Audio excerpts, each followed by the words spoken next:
Car confirmation only right now. The driver's window is currently down. She's not in the front seat. He's going to go back down and do a better assessment now. He just wanted us to know that this is the vehicle for sure. And now he's going to see if he can identify whether either one of them are in the vehicle. Yeah. The car's under the bridge in the canal. They don't know if she's in it yet. They're gonna check. Okay, they don't know if she's in it or not. They're gonna go back down and check right now. They're gonna go back down and check.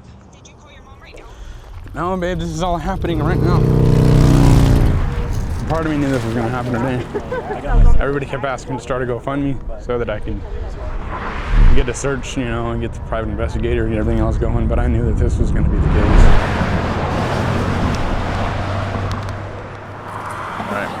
I'm going to leave you right now, all right?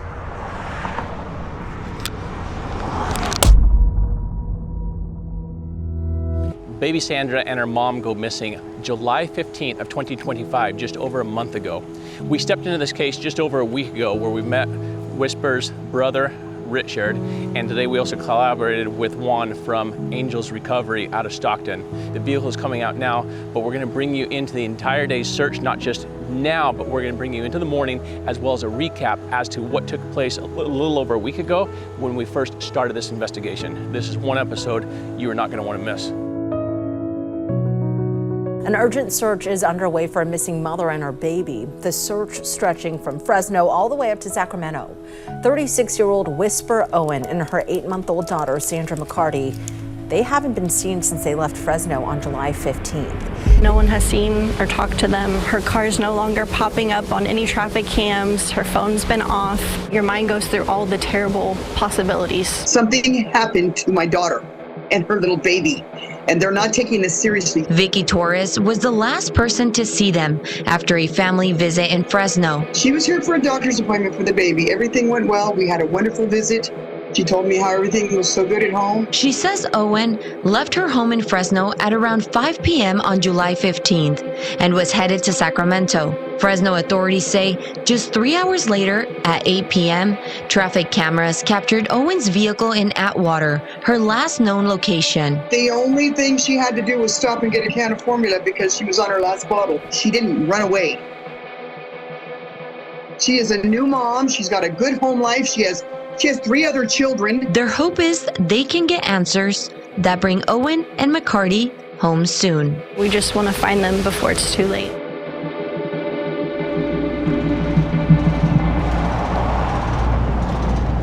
Hi, Vicky. Yes. Hi there.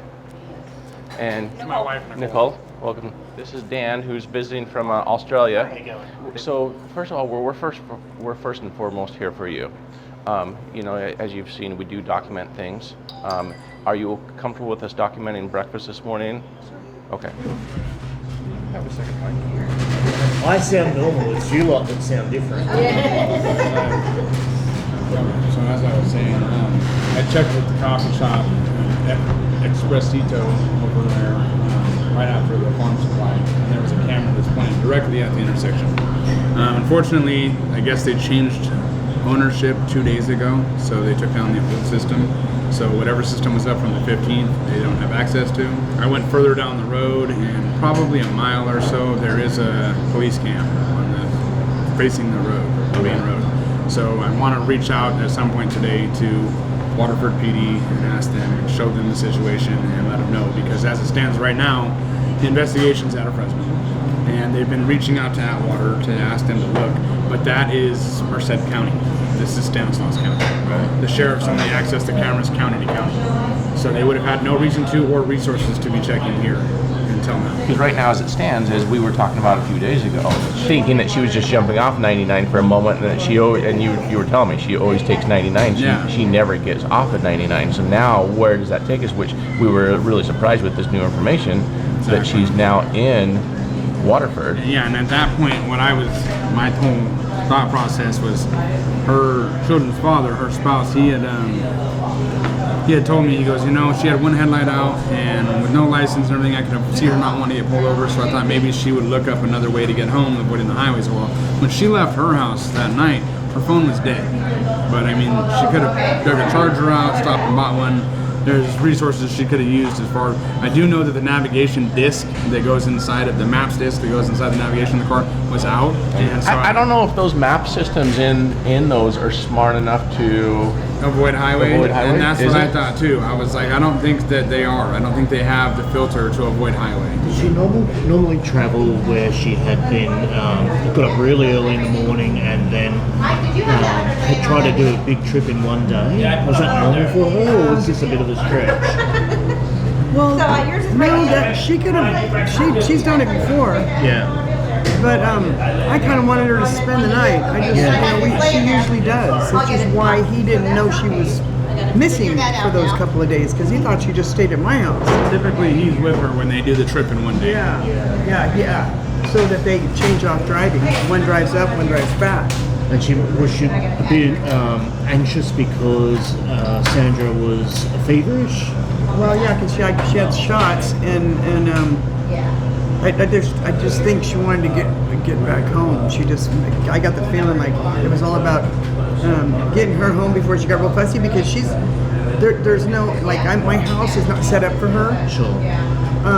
It's just a 1-bedroom little house, and it's just not set up for the baby. Yeah. So. And I have 5 children in a 3-bedroom house, so there's 7 of us already. And she stayed with us for a few months back when the baby was born, because she had stroke level blood pressure from the pregnancy. Yeah. So she was high risk. So she stayed in town while the baby was born, and a few months after to try to get the blood pressure under control. Well, unfortunately, they never did.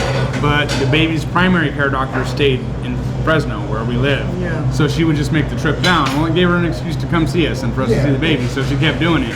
And I can't help but to think the only reason she would have traveled this way is if she was following GPS, because she's not your northeast, southwest kind of girl, you know. I've tried to direct her somewhere before and told her, like, hey, it's on the west side of the street. She's like, no, Ron. She's like, left or right, you know. Like, we're not doing west and east, like. And it's harder when you've got one headlight out, all those kind of elements. Crying baby. She's stressed. The blood pressure's up already. And when she was seen in Atwater, she was there for 15 minutes. They have her on high definition footage, pulling the baby out, changing her, putting her back in, and leaving. And they can see in all the windows of the vehicle they were alone. There was nobody else in the vehicle with them.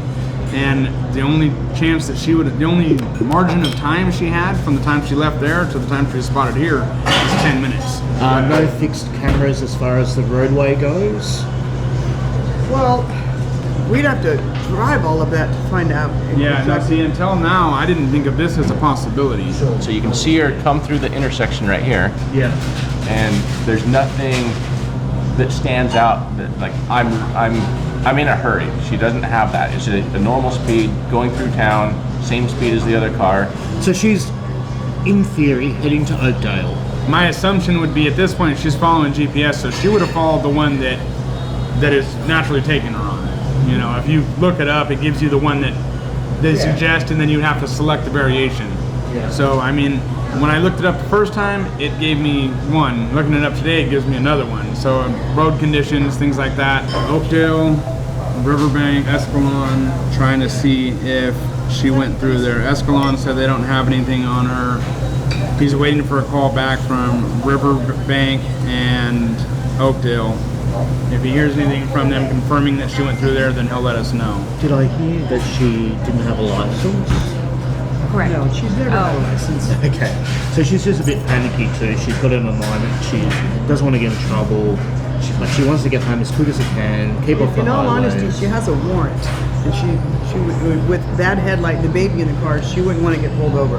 Yeah. She has a warrant out of Sacramento.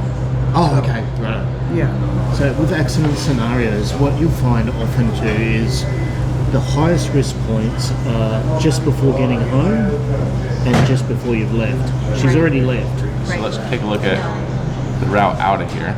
We're at breakfast here. Here's where the farm supply is at. This one is definitely too shallow for that little lateral. This one you said you took a look at, but you're not quite sure on what the actual depth is of it.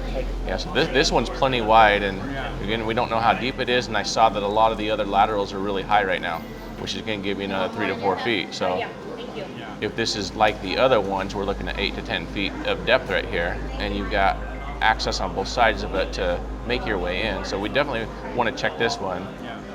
first thing, which as I'm looking at it, is my most logical at this moment in time. And then if we don't have any success there, then we'll continue on up the road and we'll go check some of these other locations. There's happens to be a pond in front of somebody's house. Is it deep enough? We don't know. That's a lot closer to Sacramento on that one. We have the boat ramp also at Jacobs Park boat ramp there in Riverbank, but I'm not hopeful on that one because in talking to Richard, you know, she has everything going for her. She's not like some of these other cases where it's like, all right, we need to work boat ramps because, you know, she plans on, you know, leaving on her own accord. And then we have another lateral just north of there, out of Oakdale, heading up to the north that we'll check that one. And then the pond after that.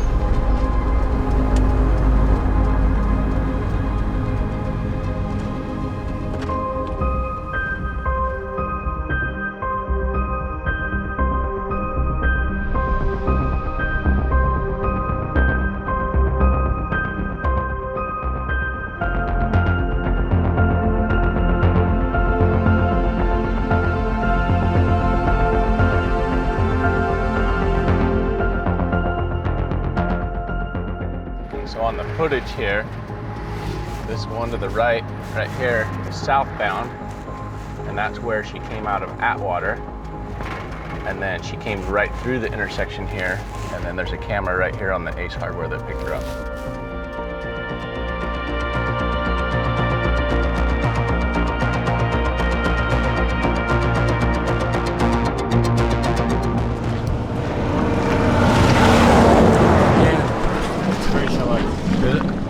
Oh yeah, you can see the bottom there.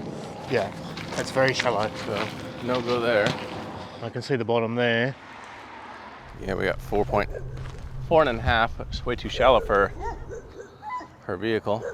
And how tall is the Blazer? It's going to be 6. 6, yeah. So even if it drifted down around the corner, it would be sticking up. Yeah, and see, this is all concreted as well, so it's all going to be the same through here. Yeah. All right, that one takes this one off the list. We'll head up the road to the next one and keep knocking them out. Up to the boat ramp.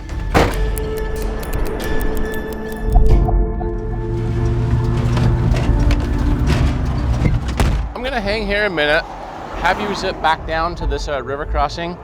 Even though the river is shallow, unfortunately we've seen people have had medical situations where they end up off in the brush, and that ravine really dropped down before the guardrail.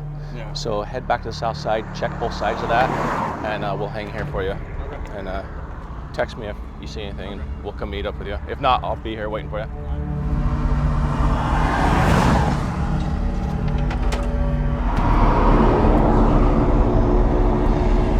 He's only a mile back. We're not that far from him. We're coming up on 10 minutes for him being gone. Should have been a 3 to 5 minute round trip to verify real quick. I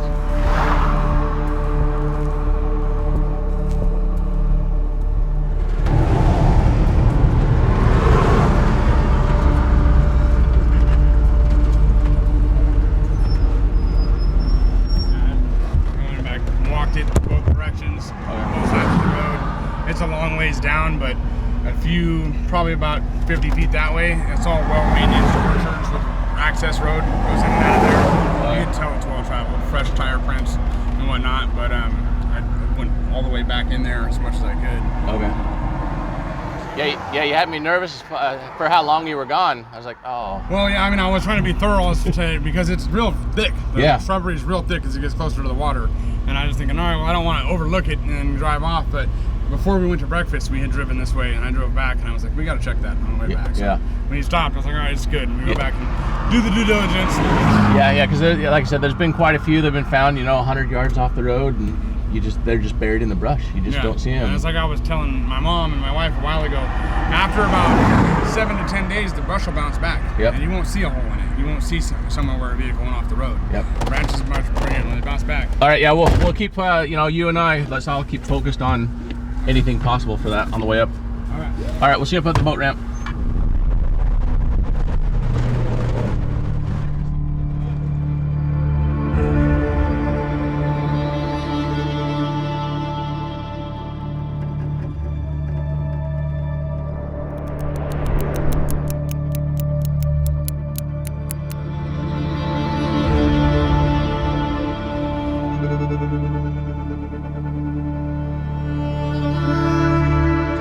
Parking restricted 24 hours a day.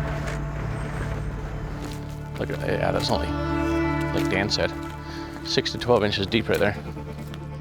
Kind of seems a bit pointless having a boat ramp here. I don't even think there's enough water to float a boat. No. Let's,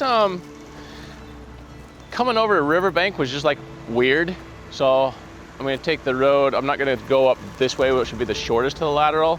I wanna put eyes on what I feel like the route would actually be heading up through Oakdale. So let's cut back that way before we head back north on it. Okay, we're on the same page.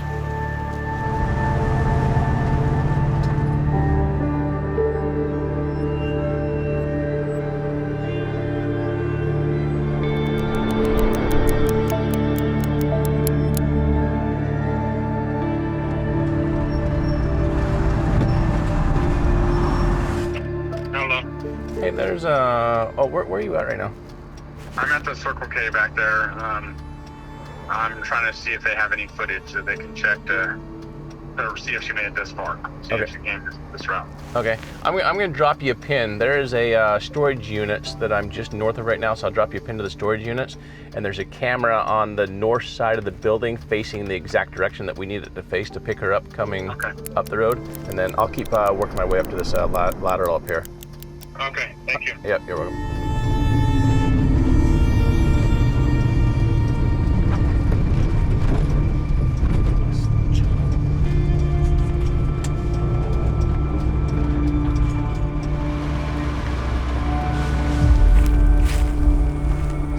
Oh, that could absolutely be deep enough right there, huh?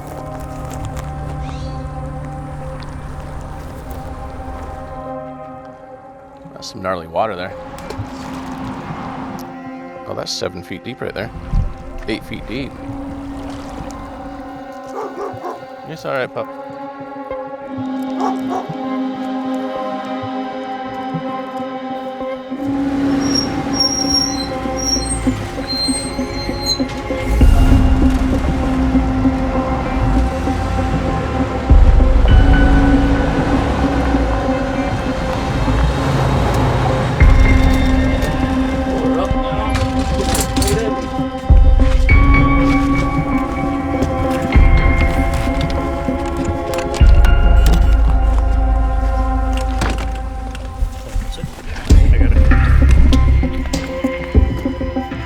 That already picked something up right there, look. See that right there? It might just be the bank though.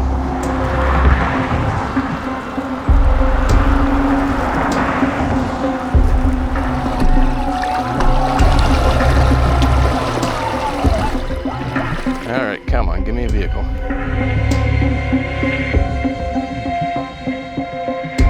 So far clear.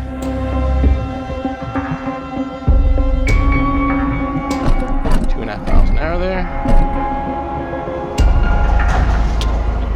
So right there's the end of the concrete portion of it. Now it gets a little deeper here with the rock and regular dig out riverbank. So far nothing. Certainly if there was something in there, it would have shown up. Ready? Yep.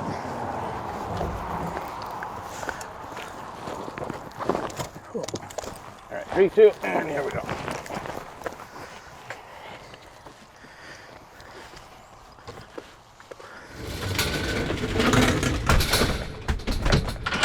So we pulled the boat out and we scanned this one. So we threw the ball in and it was 7.5 to 8 feet deep. We threw the RC boat in, we did side and down scan all the way to the other little bridge right here. Nothing in there at all. I stopped and talked to Circle K. Their footage only goes back 6 days. Okay. So then I went to Chevron. They're gonna look into it. The lady said she can't do it right now. I do know that there are a couple of cameras that are remote link for PD. One's located in that Chevron parking lot, and the other one was prior to that on the street light. And Oakdale PD is supposed to be manually checking those for that time frame and getting back to the detective. But once again, I mean, that's if they do it or when they do it type thing. So right. Come check out the computer with me for what I'm looking at. Again, this is, I don't want to throw a she did this on purpose thing, but how frustrated could she possibly be as a mom that has, the stroke levels, baby's been crying for how long? We don't know what's going through her head at this point in time. So how do you feel about me following up on this type of a theory? I mean, whatever you're willing to do to help is appreciated.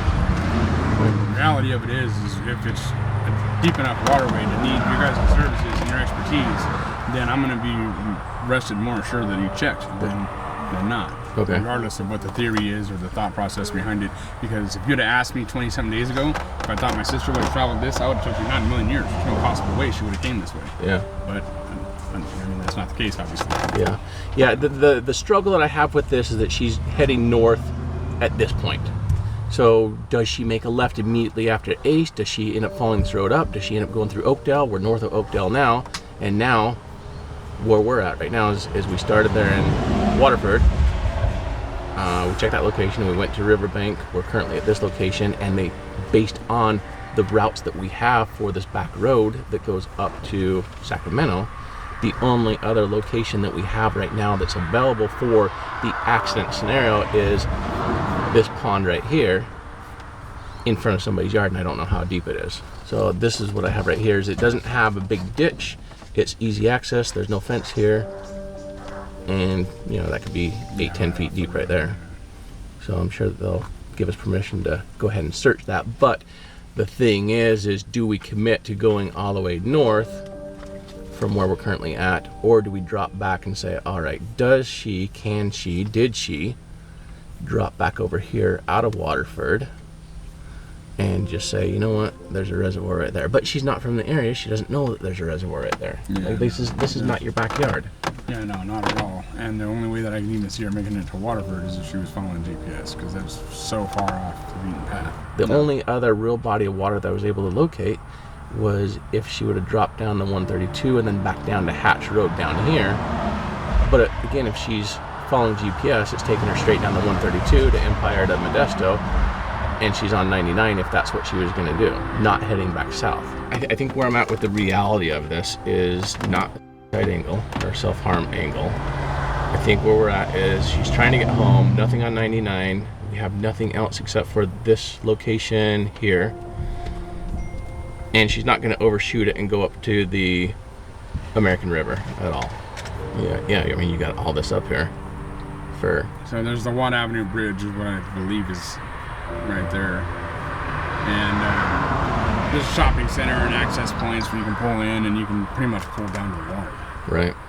But that's like I said, I mean, we spent probably the better part of the last 13, 14 years in that area. That's her.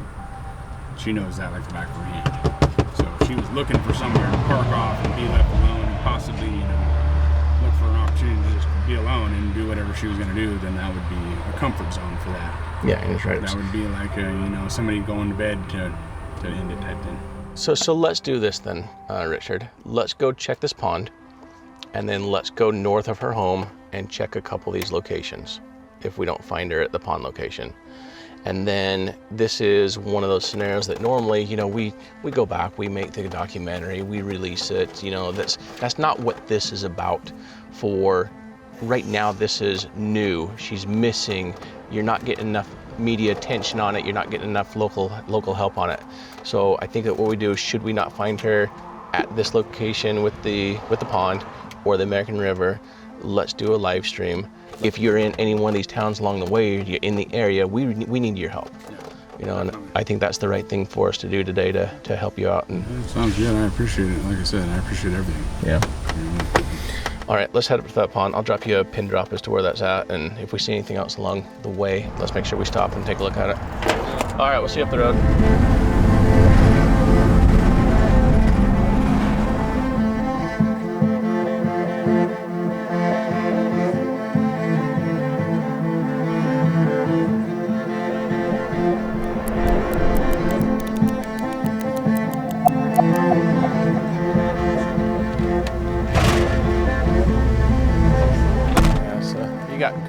guardrail,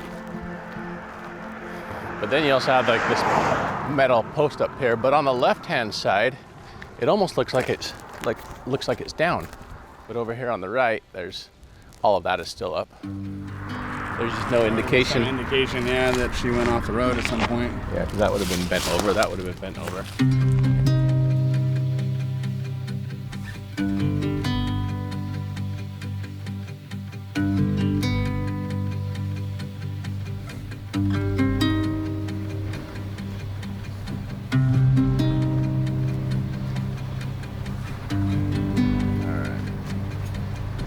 So, entry points, I think that's too steep. She would actually bottom out there. It looks shallow too. What do you got over there, Cade? Yeah, it's shallow. You can see the bottom. You can see the bottom?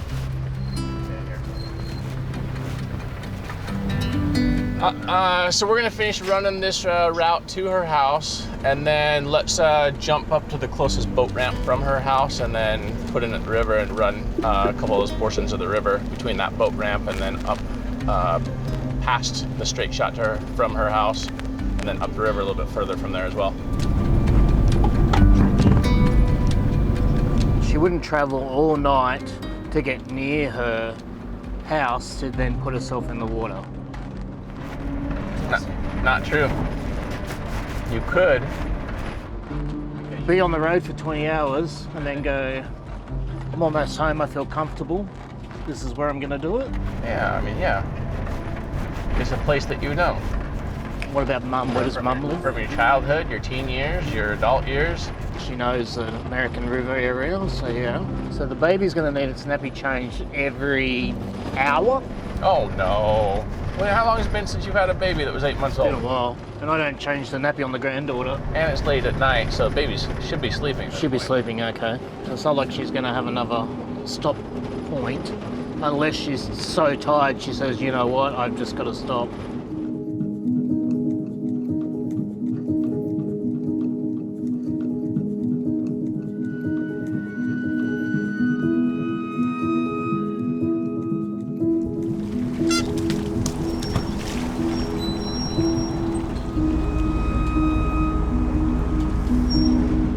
Really clear.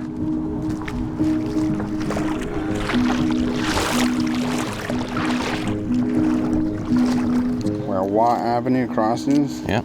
just the other side of Watt, there's like a little, just kind of like this, but it's not as big of a boat ramp. It's like dirt. Yep. Yeah. So that's the one I want to go up to from here. We used to always pull our cars down to the water right there, barbecue, hang out. Like that's our family hangout spot. Okay. And yeah, so that would be. And that one's open all the time, whereas this one has a gate. Yeah, I believe that one's always open. Okay. Base is still solid.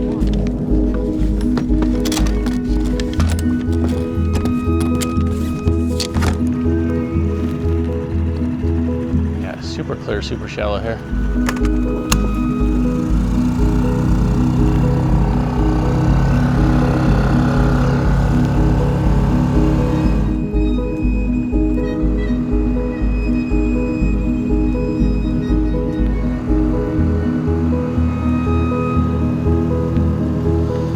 Sister close, or what type of relationship?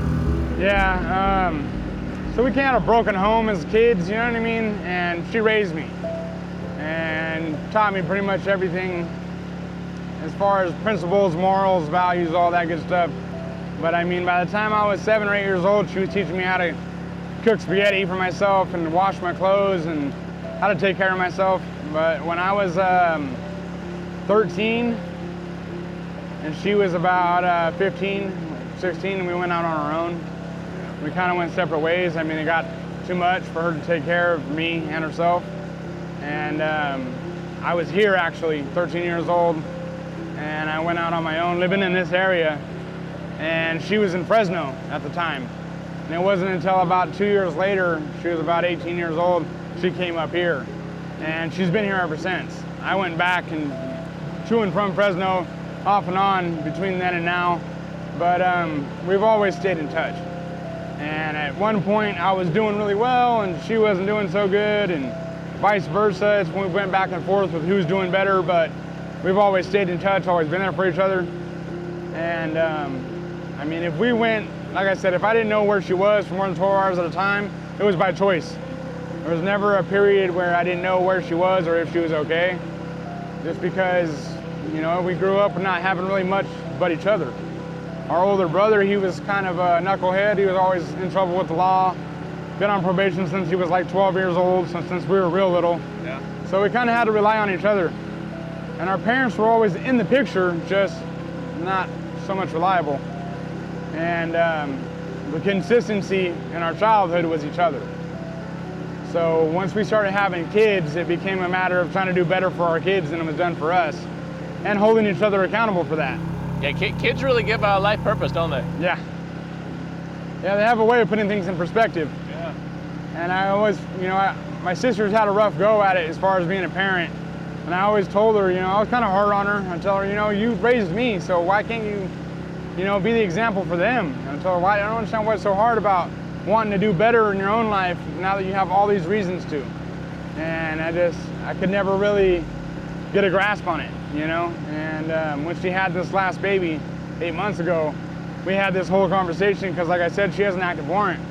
And she's like, no, that's why I'm here. She goes, between my blood pressure and the warrant, I don't want to just keep running and wonder how long it's going to take care of this. So after she had the baby, about less than a month in, I had brought her up here and turned her in. And we went down and she turned herself in, and I got 40 minutes away driving back to Fresno, and the baby was still in Fresno with my wife. And they called me and they said, you got to come back and get her. And I'm like, what do you mean? You guys already took her. Right. And they go, no, her blood pressure's at stroke levels. We can't take her like this. Really? You need to come pick her up. We were kicking her out the door.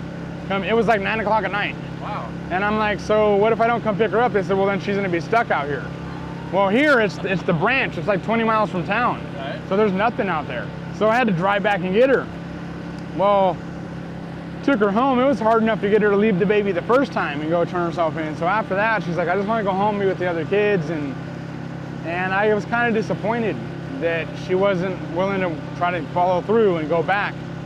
So we weren't talking as frequently as we normally would or as often, but she was coming down at least once every month, every other month for the doctor's appointments, sometimes twice a month in the last 8 months.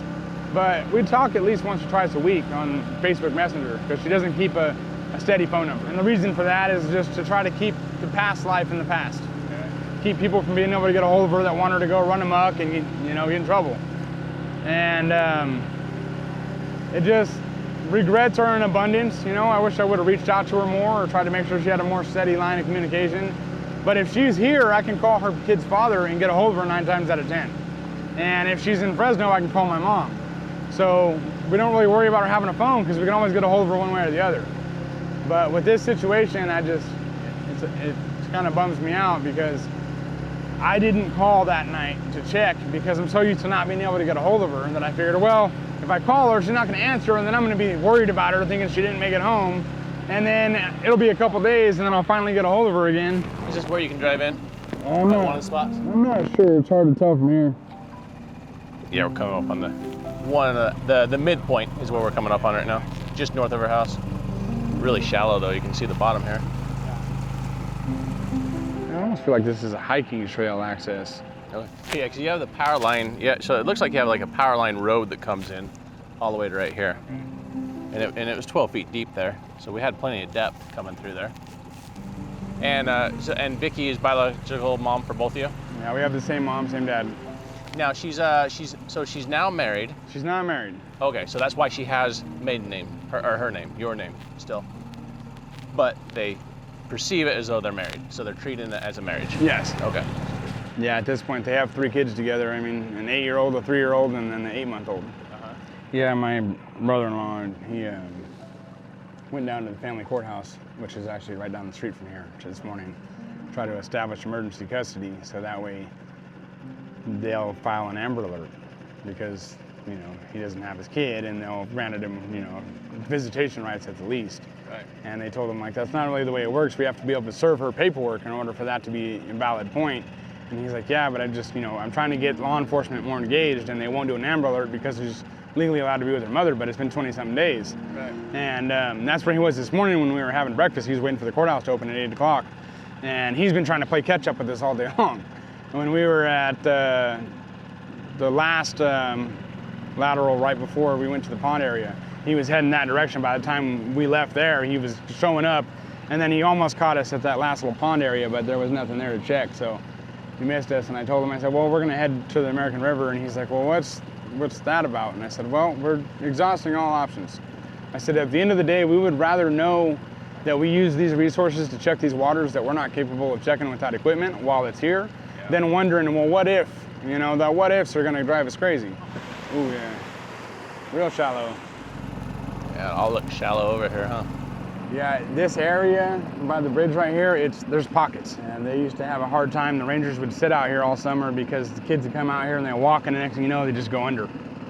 Yeah, well, that one's cleared off. Head to the other side of the bridge where you guys hang out.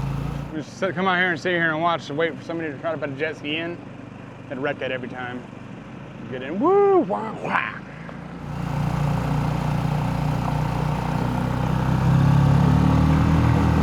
So yeah, see, this is just like goes right up to the parking lot, and for the longest time, I don't even know if they blocked it off still, but. Yeah, that's all shallow, so nothing in there. They blocked it off too, it looks like. Yeah, everything's been shallow getting through here. All right, well, I say that checks our interested areas off there.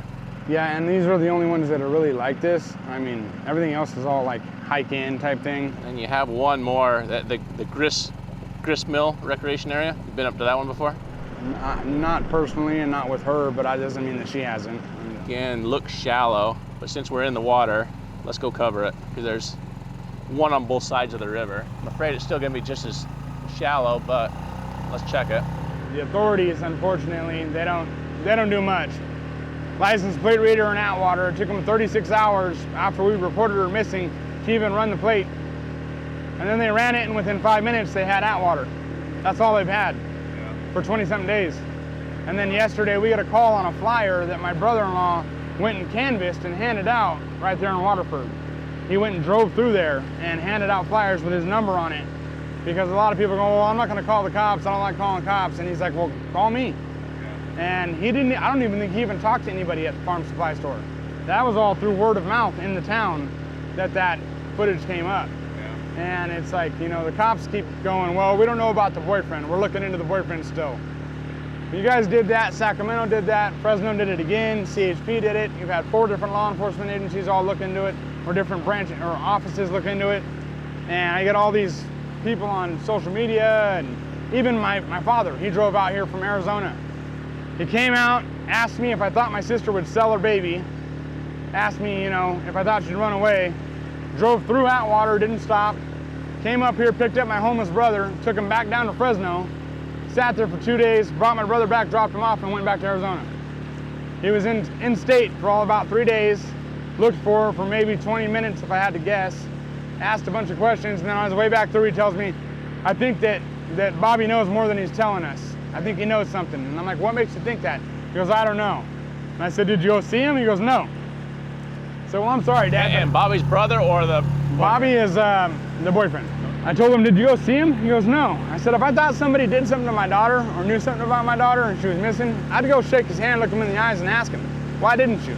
He goes, well, I didn't need to. Look at these text messages. I looked at him, it's my dad telling him that his car's messed up and he doesn't know he's gonna make it back to Arizona, and you know, Bobby offering to help him get some car parts or some gas or whatever he needs while he's here in town, and then my dad telling him, no, that's all right, and that's it. And I'm like, nowhere in that do I see you inquiring about your daughter or my sister. I mean, what? Right. And I was flabbergasted at the fact that, and I was kind of sad for Bobby, because his response to my dad coming was, oh, hell yeah, here we go. He goes, these cops don't know what they've got in store for him. There's hell on fucking wheels coming for him now. He goes, Ed's coming, I'm juiced. He's all excited about my dad coming. Well, my sister's always pumped my dad up to be, you know, something to be afraid of, something to reckon with, you know, and he didn't even bother trying while he was here. And it just, you know, it sucks when you're out here looking for your woman and your 8-month-old baby, and he's still got to go home every day and tell his 8-year-old and his 3-year-old that he still don't know where their mom is. And all he's getting is people on social media and even family friends, and his ex-wife offered to hire a PI and asked us not to tell him. And I'm like, okay, you know, I mean, people are going, what if he's steering the search in the wrong direction? So at this point, the only leads that we're getting are coming from him. And he's not filtering it. He's not holding anything back. The email I sent you, he forwarded me. He's not, it doesn't speak to somebody that's trying to hide something they did. And my sister had affliction with drugs off and on, periodically throughout the last 15 to 20 years. He could have made it look like an overdose if he really wanted to do something like that. There's no reason. Not to mention, she was just sitting there basically screaming from the rooftops how happy they were and how good things were going at home and how things have never been that good between them. And I'm like, well, that doesn't speak to the fact that, What's the, just to dig here with a what if scenario, your sister have a temper or is she always very calm? And how is she with the kids? And where I'm going with this is, was there an accident where something accidentally happened to Sandra because she was so frustrated with the drive being up, and then now she's in a pickle? My sister's not a very high-tempered person. Okay. She'll shut down before she'll get aggressive, so she'll just stop talking. And her kids are, they're all spoiled, like ridiculously, and she just takes it and lets them have their way. And I'm talking like her 3-year-old will throw a fit for a bottle of soda. And when I say bottle, I mean like a baby bottle with soda in it. Right. And I'm like, Whisper, that you got to take the bottle away for one, and 2, he shouldn't be drinking soda. And she's like, well, he's happy, he's fine. And I'm like, you can't do that.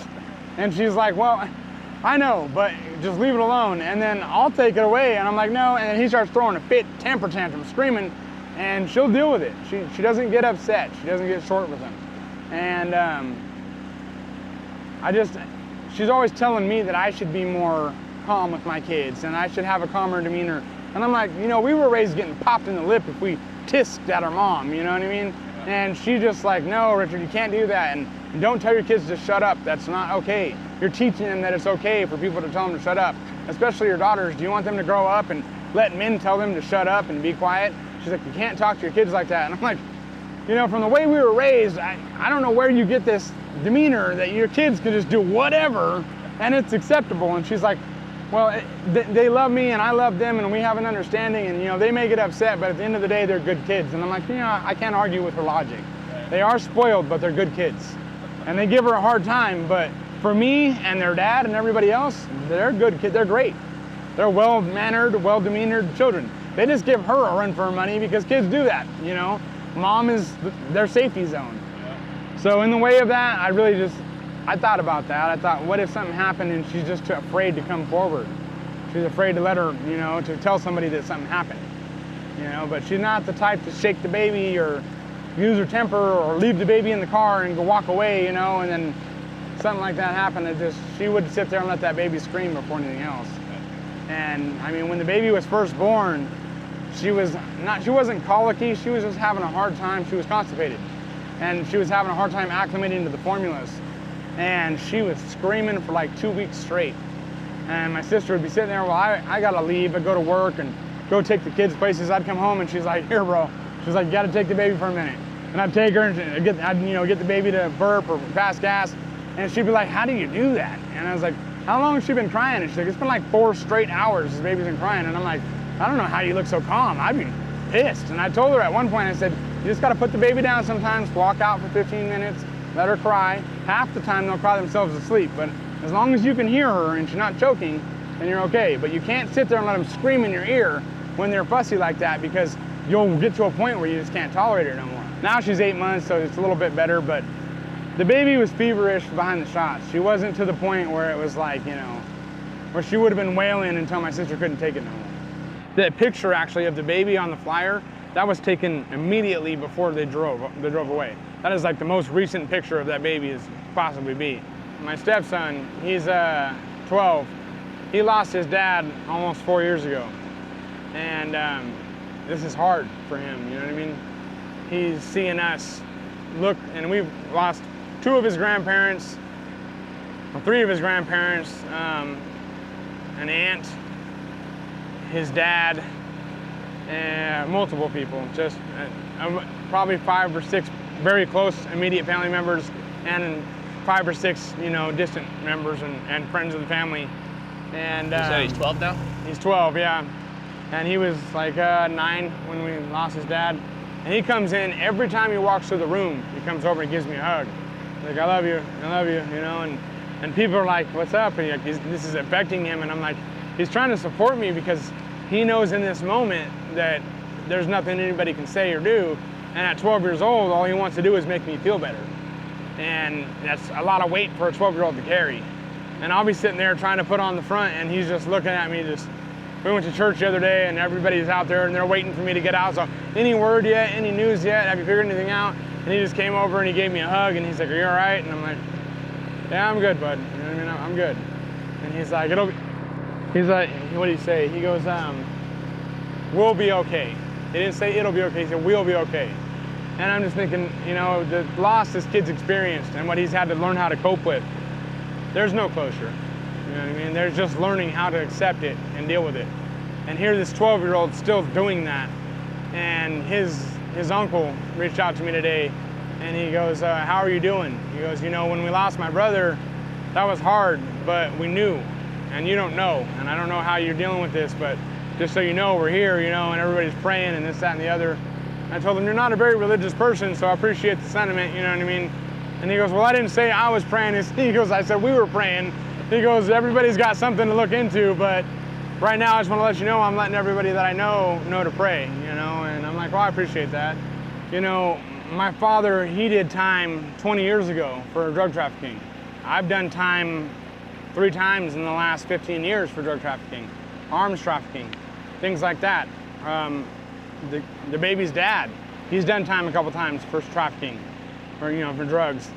So, of course, when the cops look at us as a family, they're like, are you sure somebody didn't take her to get back at you guys? Or, you know what I mean? Like, what's really going on here? You guys know something you're not telling us, and we're wasting resources looking for her like she's ran off or, you know, missing or whatever the case may be. And my mom, I mean, she lost a custody battle with my father when we were kids, and she kidnapped us.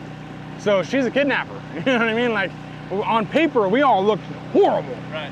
You know, and then my sister has a warrant for child endangerment. So it's like, looking at it, it's like, you know, okay, but if that's the case, like, I almost feel like as much as that warrants them dismissing it, they should be looking into it. We're a family of criminals when an 8-month-old baby's missing. Yeah, make it just about the baby. Yes. Don't worry about Whisper at this point. Where's Sandra? Yes. That's one way to look at it. But then another way for me to also cover for law enforcement and to kind of take the heat off of them is you know, you have to also look at it, you know, they have 15 new cases a day, and now here we are 20 days later, which means they now have 150 cases that have come across their desk since this started. And how do you balance that case and that workload? We have one cold case detective in Mississippi where there's only 2 of them for the entire state to work cold cases. Yeah, no, originally when we called it in, nobody was open because it was the weekend. Yeah. CHP didn't answer, Fresno PD didn't answer. The only reason I went to Fresno Sheriff's Department is because they're the only ones that answer on the weekend. Right. And they have one guy that works missing persons in Fresno County Sheriff's. So then they handed it off to Sacramento because she's thought to be traveling this way and lives here.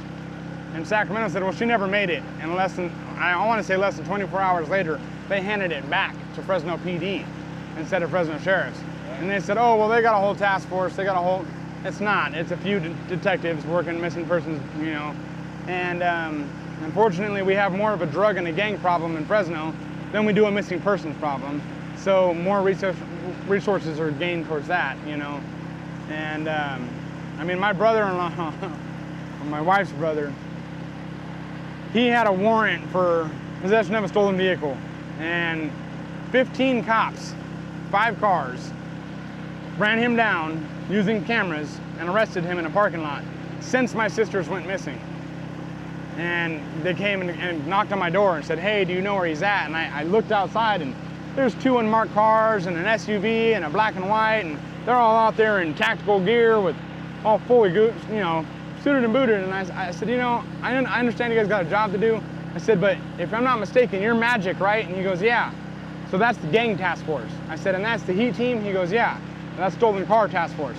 I said, you guys have 2 task force right now looking for one guy for possession of a stolen vehicle. And he's already been arrested, and you guys have released him on a monitor, which means you guys let him go. So it wasn't that big of a high profile of a case. And you got how many officers out here looking for him right now? I got a missing sister and a niece.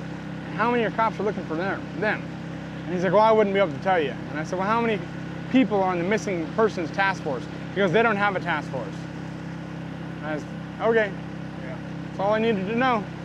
I'm not gonna sit here and grill you because he doesn't decide where the money goes and the allocations go from the department. It's not his job. His job is to go out and do what they tell him to do. I understand that. But if you get one cop that has enough initiative to take a report or to put extra eyes out there or to take a photo and circulate it, the first time I went looking for my sister, I hit Turlock PD after I came through out of Atwater. And that one cop took a picture of the flyer and circulated it with all the on-duty officers and asked them to look back and see if they might have pulled her over and gave her a warning for the headlight or whatever the case may be. Well, a week and a half, almost 2 weeks later, we called Turlock PD to try to report them missing and see if they could look in their county. And they said, somebody already reported this a week and a half ago, we're looking. Well, that one cop took that initiative. It wasn't his right or his responsibility or his authority. He was just a regular beat cop. He was a youngster. But that could have been the difference. All it takes is one person caring enough to try. You know, and you know, we get asked, you know, why have we been able to solve so many? Like, first of all, you have to realize, you know, the 10,000 searches we've done that we have not found somebody. You know, we put in the time to where we may or may not find someone, but also we come into it with heart of, I'm coming into it as your brother, you know, as your friend, as your neighbor, you know, as her uncle or her dad. You know, that's how we come into this, is we come into it as a village and as your neighbor. Anyway, so this one here on the south side is the closest to your, or on the side of the road, or side of the river where your sister's at. But it's all shallow through here.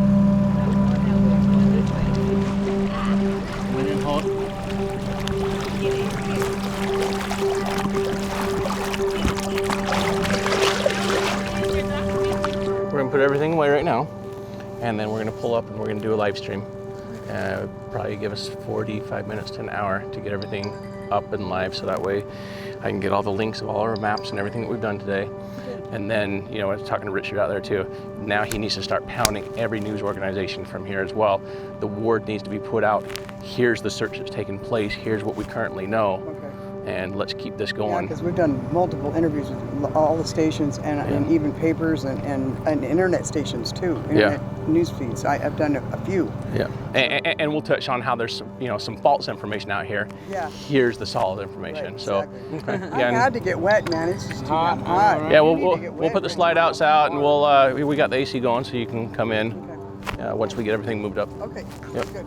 Today is August 7th, and we need your help in locating Whisper, mom of 36 years old, as well as her 8-month-old daughter. Spread awareness. The driver's side headlight that's completely knocked out, missing from the vehicle, and there's the driver's side front door peeled back at the seam where it meets the fender. And it's a high stress day, so she's got high blood pressure. She's driving in the dark with one headlight. You know, check your footage. See if there's a chance that you can see the vehicle anytime after 9 p.m. She has children that love her, and they're waiting for her to come home.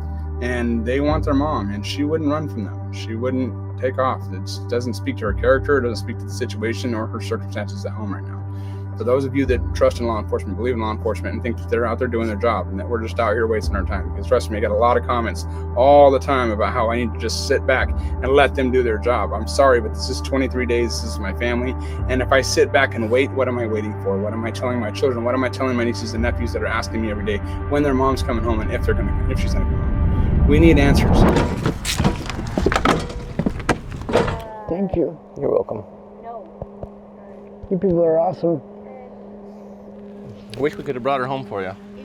Yeah, well. I heard you didn't want us to at the same time, so. Well, I didn't want you to find her in the water. That would have meant she's gone. Yeah. But I needed that to know that she wasn't in there, because it's all I've been thinking about. Yeah. You know, I grew up in this valley, and I know about all this water. You know, and I know of a lot more water. But my daughter wasn't in that area. So, but all my life, I've for some reason, all my life, I just always had this feeling I was going to lose one of my children. I never imagined it would be my daughter, though. I always thought it was going to be my older son. But you guys have helped me today to rest that she's not in the water. So I thank you from the bottom of my heart. This is means everything to me. You're welcome. And putting this out there, this is going to get a lot. The detective just called me, by the way, and he said he got a hold of Oakdale, what was that, Riverbank? Mm-hmm. And what was the other one? Ensenado or Cito or something like that. They had nothing on their license plate readers. So we got nothing there. So what that means, we need to go the other route. He also asked about that Jack Tone Road. I said we drove the whole thing all the way to Sac. Yeah. So it's got to be one of those other two routes. Yeah. Has to be. Well, let's get more people out there on it. Yeah, and this is going to do it because I was watching, how many people were watching that, and then putting it on Facebook. Yeah, it's gonna do something, and I know it. I can feel it in my bones, and that's because of you guys. Thank you. Yeah, you're welcome. I mean, because we weren't getting anywhere. I mean, just reposting stuff on Facebook and driving ourselves, we weren't getting anywhere. Yeah, you're hitting the same people over and over. Yeah, so this is going to hit a whole new audience for you. This is awesome. You're welcome. This is really awesome. Thank you. Yep, so you're much. welcome. Thank you. Yep. Tonight, there's a new focus in the search for a Sacramento mother and her 8-month-old daughter who had been missing for more than 3 weeks now. Fresno police now say their vehicle did make it close to Esparto that same day. Now, Live Copter 3 was over the area tonight where we spotted this. Search crews with the Stanislaus and San Joaquin County Sheriff's Office searching the canal with an underwater drone. We contacted both departments and they said they were assisting another agency with the search, but would not say who that agency was or who they were looking for. We did see crews out there for a while before heading home, and I spoke to Whisper's mother today. She did not know about any searches today, but she tells me family members had been searching nearby waterways and have found nothing. Good morning, Richard. You're good. Mom, come. Morning, dude. Good morning. Nice You, Chris? to meet you. Yep. Pleasure to meet you, Chris. Pleasure to meet you. Yeah. I got my mother-in-law just got out of the hospital, and my grandmother's having issues right now. So both wife and mom are tied up taking care of grandma's. All right. Good morning, Juan. How you doing? And this is Chris, who is a local who has been supporting us for years, and he has a wife and a son that's about the same age as Sandra and Whisper, and so this one really tugs at him. You saw the live stream, and then you're like, let me check out some different camera footage in these locations. And the first one was the OBG Agri on Oakdale Waterford Highway, and they had her at 908, 909 going by through the trees. You can see a car with one headlight. Then I reached out to one of my other buddies, and he had her going by before she went through F Street. He had a picture of her in the corner of the camera, just caught a car going by with one headlight. So coincidental, it's kind of, got her going through Waterford, Oakdale Waterford Farm Supply. So my other theory is that did she end up over there by the reservoir where we have the skid marks, but I don't have a route taking her back that direction without another ping or cameras picking her up. Yeah, because right where those skid marks are going into that canal back there, there's a cell tower right there. It's like you're literally standing next to it when you're there. Right. So. And so just bring you into speed on that one, there's a reservoir just to the east of here as well, and I'll show you the skid marks and tire marks. And regardless whether we do or do not find her at Victory, we have to check that today. So even if we find Whisper and Sandra at Victory, after that we have to go check that other location, because it doesn't make sense why PD, fire department doesn't have any indication of a vehicle coming in or out of there, and there's no drag marks of a vehicle being taken back out of there. Once either. again, local law enforcement's been less than cooperative, and that goes for rescue, fire, and PD. None of them have tried to communicate with the family, with local law enforcement, any of the above. Yeah, the Fresno case, that they're not getting assistance from these other townships as they come further north, and so Oakdale at this point, they finally got back to you after 3 or 4 weeks with. What happened was the police chief from Fresno had to reach out and talk to Oakdale police chief personally and tell them that we need cooperation because they wouldn't cooperate with the local law enforcement. The detectives finally came up after 23 days missing. They started reaching out, traveling, talking to the other law enforcement, offices going up, departments going up north, and nobody was cooperating, especially back towards Oakdale. The police got a subpoena for her phone finally, and they pinged her phone on Victory and 120, at about 10:07, between 10:07 and 10:30. Which is great because initially we thought that she had no charger, her phone was completely dead, and what you ended up finding out from getting into another Google account of hers is that she was Googled home with the filter of avoiding highways, which explains why she was on the back roads and what her destination was. Her phone goes dead 21 minutes later. And so we got footage from South San Joaquin Water District. There's a camera on North Victory. Right there as that canal goes up, it's about half a mile, then there's that first gate. There is a camera there, and they do not have her going northbound. And this is where the road is then going to kind of turn northeast. Yeah. Okay, so the camera is right at that It's intersection. right at that gate up there, yeah. So she didn't make it any further than 2,000 feet to the north. Yep. Okay. And then I want to bring you up to speed with Juan. So Juan, how long have you actually been doing the diving? Because I've been watching and tracking a lot of stuff you've done, and like we've just been missing each other for like the last year and a half or 2 years. Like you're coming in right behind me, or you're even coming in my backyard at times, and you're doing great work with cases that I'm not taking on because your diving style is different where you're more of a free diver. I'm more of a cold case looking for vehicles because I know if I find a vehicle, I'm going to find the person. But you're looking for individuals that are not in their vehicles, and so kind of bring us up to speed as to your organization, not just for Richard and Chris here, but as well as all the viewers, because we want to do everything we can to support you. I've got a couple of tanks I'm going to donate to you today. I see that it's a real tight family organization that you have going on, and the success that you've been having. I mean, like I said, kudos to you with everything you've been doing, from little ones to everybody. So kind of bring us up to speed on all that. Yeah, well, I started scuba diving 30 years ago, but my first rescue was here a year ago in Stockton. And so far in 1 year, I recovered 12 people. Wow. 12 sons and daughters.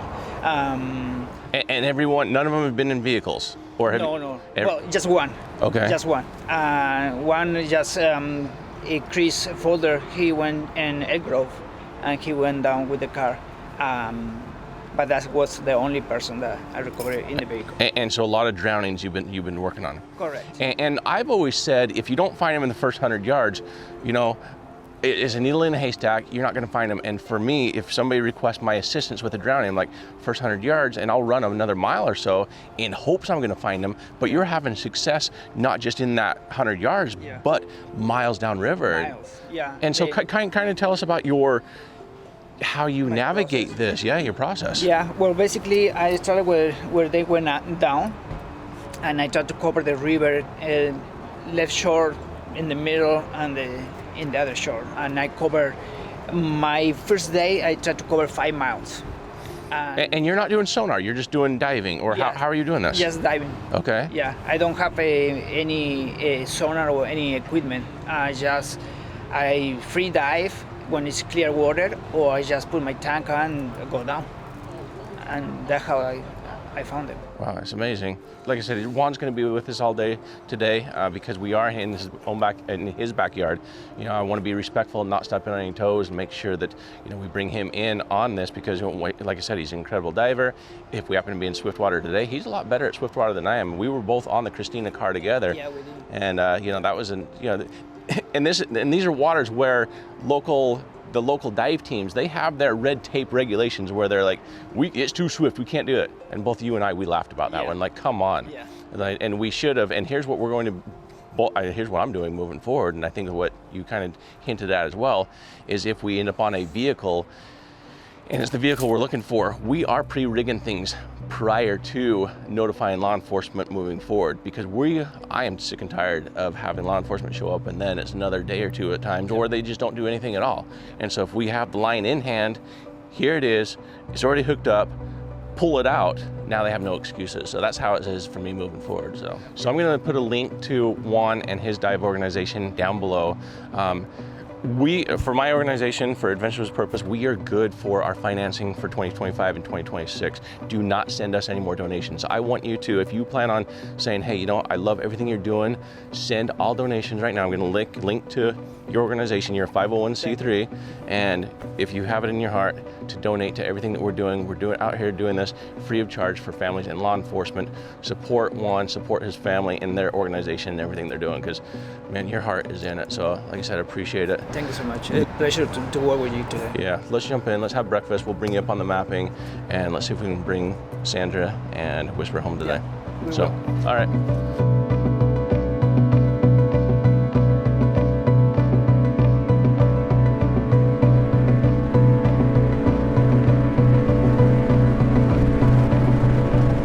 Great story on the family, holy moly.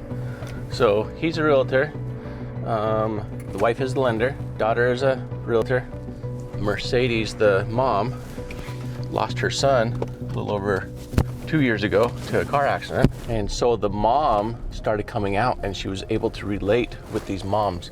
And so a whole new connection that we simply don't have for what it is we do, for a mom that's able to connect directly with here's how you're going to be feeling.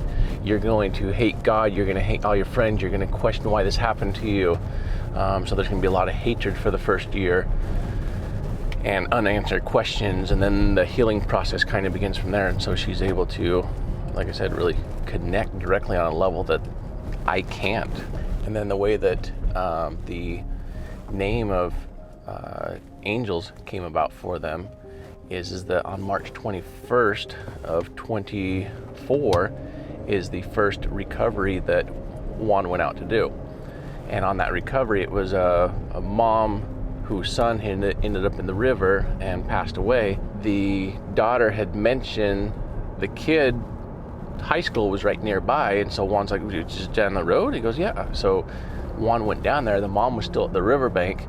He talked to the mom, said, I'm a diver, I can come out here and help. And so he went and got his dive gear, has everything set up on shore, and then said, Mom, what is your heart telling you? Where is your son at?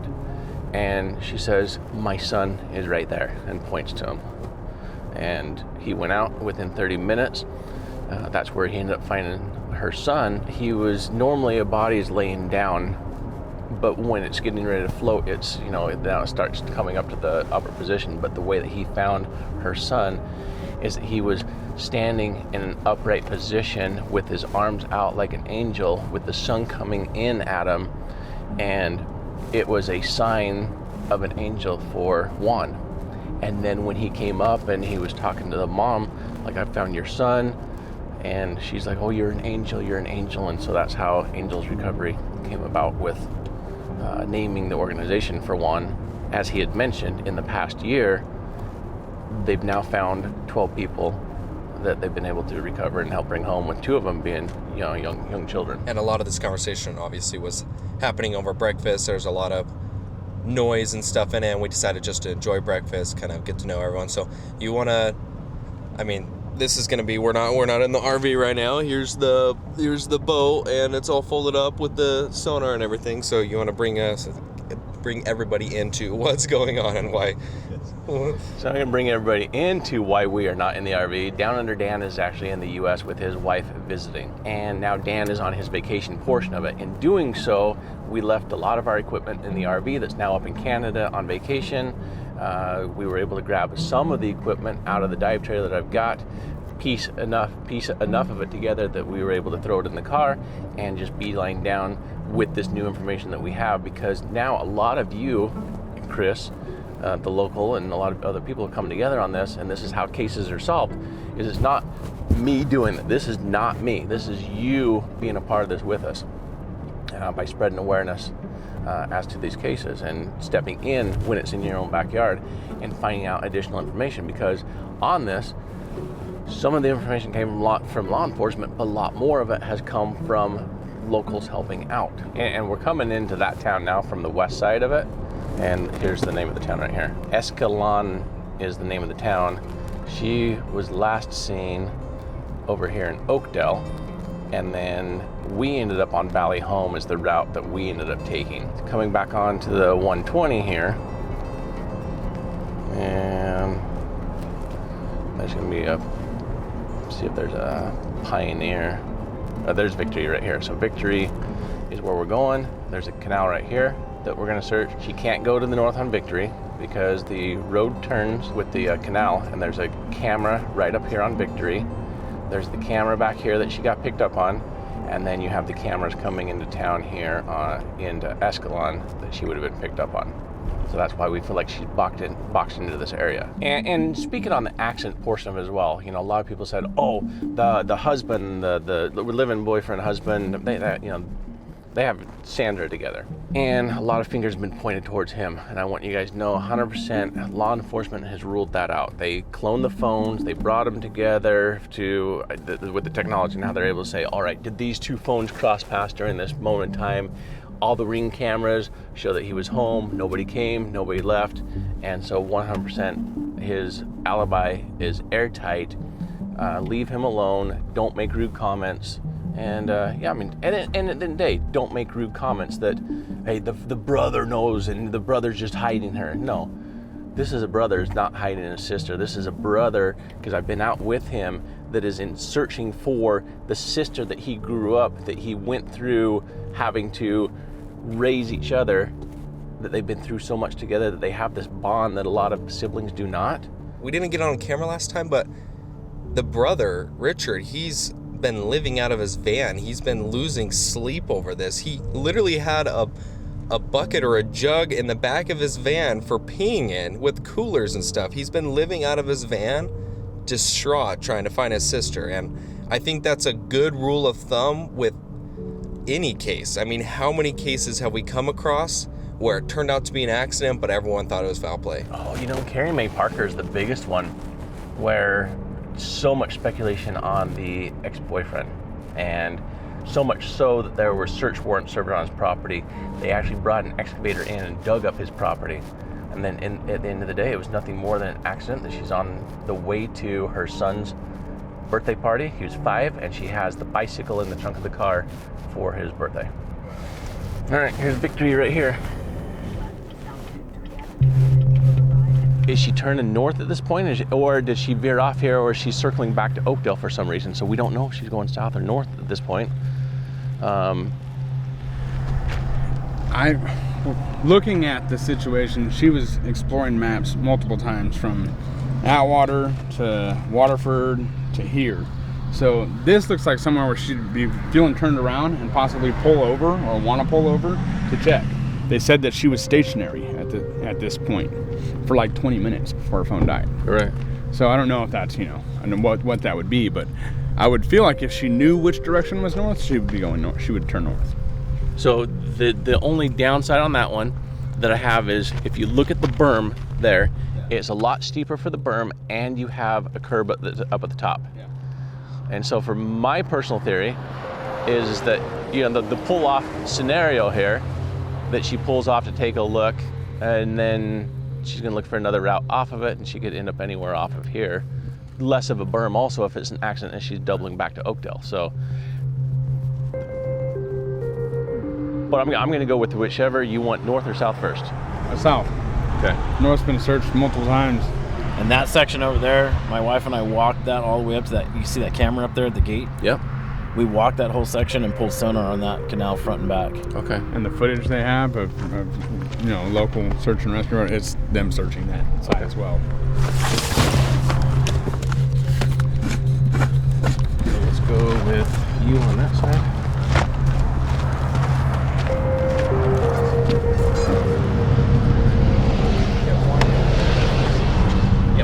Real quick, did you guys pick up on the story this morning that Mercedes lost her son?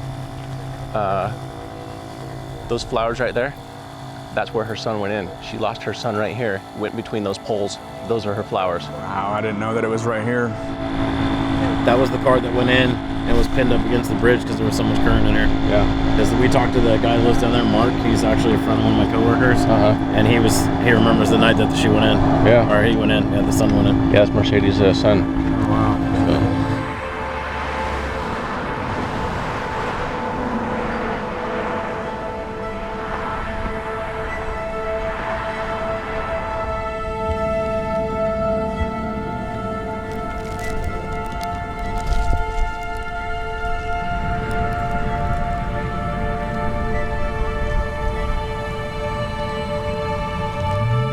If this is the place, he was driving in this way, and he didn't see the stop sign, and another car came in that way. hit him, and he went over the rail between the two posts and went to the canal. But he didn't die for the accident. He drowned.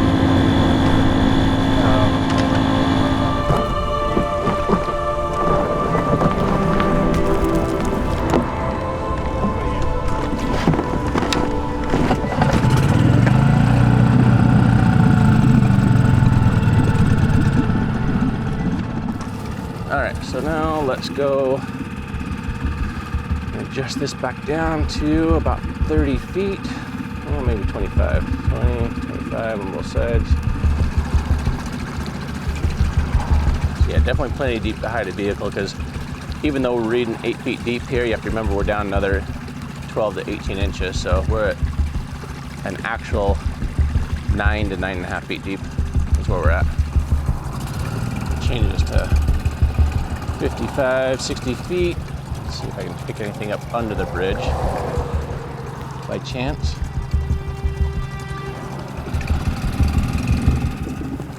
So we got something right there.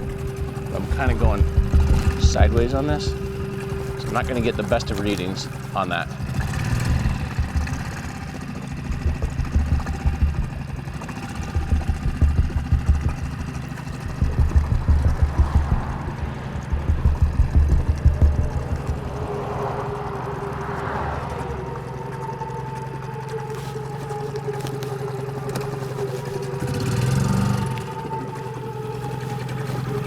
Something up right here.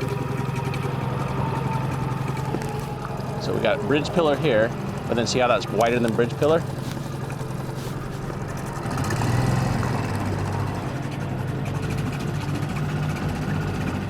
Yeah, see, I got something right there. See that? See how it's reading? But because of the way that I'm cruising across there, that's the issue that I've got. See right there? Let them come off of this, so we need to hold ourselves to the bridge.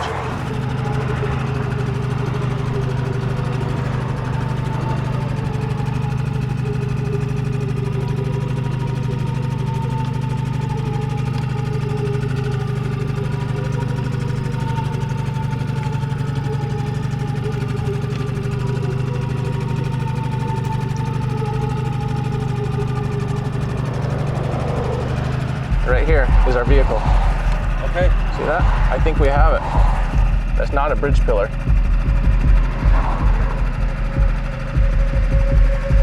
Yeah, I think she's underneath the bridge here. Juan, we're gonna put you in the water. What we have is we have what appears to be a vehicle where we're picking up the front of it here, and then the shadow behind. So based on the width of the pillar and then what we're expecting for the width of the vehicle, that's what I'm showing here.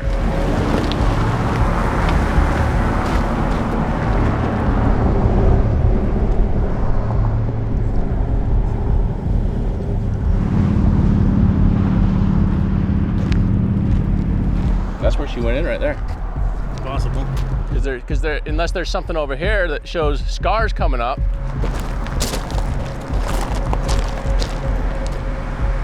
All you have is the four-wheeler that was down here earlier.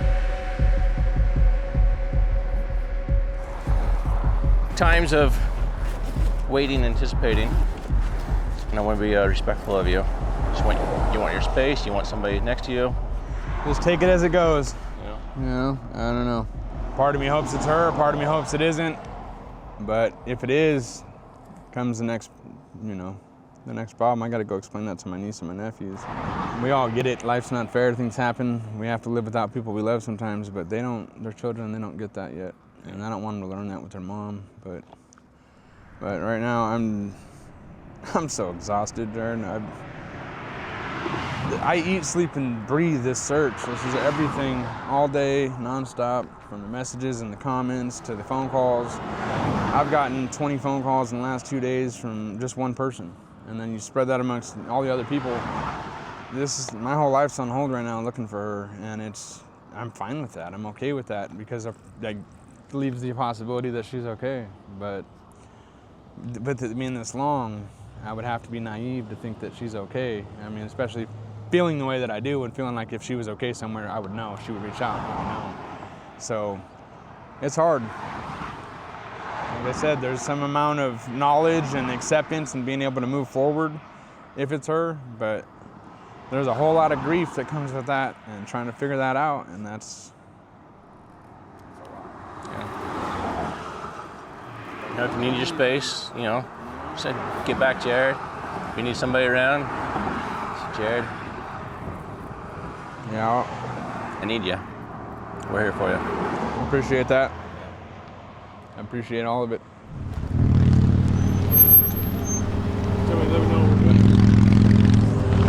What's up, sir? Are you Walt? No. Oh, okay. No, I'm Sean. Okay. I operate the main canal. I just trying to figure out what you guys are doing. Sean, I'm Jared. Nice to meet You heard of Whisper and Sandra that are missing? No. Okay. Oh, yes. They were the ones that drove through Waterford, Yeah. Sacramento. So I have a sonar scan of a vehicle right underneath the bridge. And so we think that we've located her, and we have entry marks. If you come up just a little bit, about 30 feet past the sign, we have entry marks to where she backed into the water. So that's what we're doing. Did anybody know that you guys are going to be in here? We called Walt to let him know we were going to be in the area. He never did call me back. Okay. So everybody knows that we're in the area. Delta knows that we're in the area. But the irrigation district does not know. Yeah, to the best of my knowledge, other than a phone call has been put into his assistant, and he never did get back a hold of me, and that people know that we were supposed to be in the area. So in the next 15 minutes, we'll know if this is the vehicle or not. Okay. Your flows are about 350 CFS. Oh yeah. Yeah, we do rapid, so we're good. Okay. So, and you said Sean? Yeah. All right, Sean. I'm Jared. Nice to meet you. All right, thank you. Well, hopefully we get closure. Yeah. You guys get closure. Yeah, we'll find out in a few minutes. All right, thank you. I'm gonna take my time to see where's in there and don't worry about me. Okay, sounds good. Yeah, if I'm reading the sonar right, and again, it's difficult with where it is underneath the bridge, it appears as though it's facing downriver. So if the front of it on sonar is facing down, it appears to be on its wheels.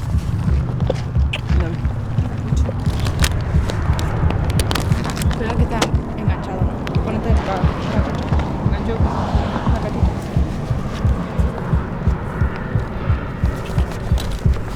Out here on Highway 20 and Victory Road. Last known ping of my sister's car. Had adventures with purpose, get in the water, ran sonar. They think they might see what looks like a vehicle underneath the bridge. Here goes the diver. So right now the diver's under the bridge checking it out. They don't know what exactly is, and it just appears to be a vehicle.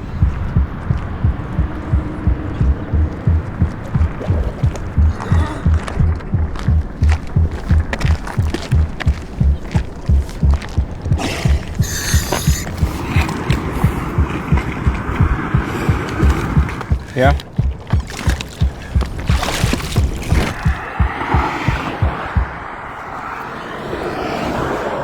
Oh no. No.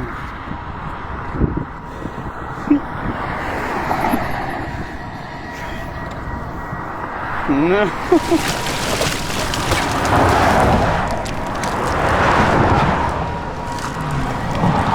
You are the man. You are the man. You are the man. On its wheels? Yeah. Facing down? Yeah. That's the car. Windows up? Down. See it there? The windows down. I didn't see them. So car, but not. There's a lot of debris inside. Uh-huh. But I just want to come and confirm to you that that's the car. Okay. With the last plate 008. Left side broken headlight. At the side door have a crash, obviously. Yeah. But do you want me to go back and make sure that they are inside? Yeah, I would, because I would say yes, so that way we can let law enforcement know how to properly pull this out. Okay. That way we can secure them. It's only been a month, so I mean, we don't want to move them unless we have instruction to move them. Yeah. Car confirmation only right now. The driver's window is currently down. She's not in the front seat. He's going to go back down and do a better assessment now. He just wanted us to know that this is the vehicle for sure. And now he's going to see if we can identify whether either one of them are in the vehicle. Yeah. The car's under the bridge in the canal. They don't know if she's in it yet. They're gonna check. Okay, they don't know if she's in it or not. They're gonna go back down and check right now. They're gonna go back down and check. Did you call your mom right now? No, babe, this is all happening right now.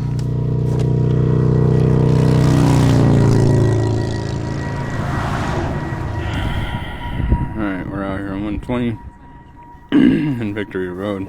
At this time, all they know is that the vehicle's down there. We don't know if anybody's inside of it, so bear with us.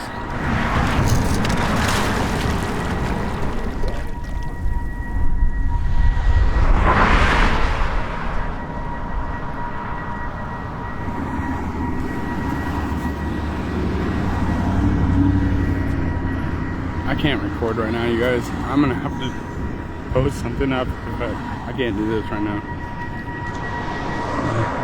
Was the baby in a car seat? Do you know? She should have been. Let's pray that they're there.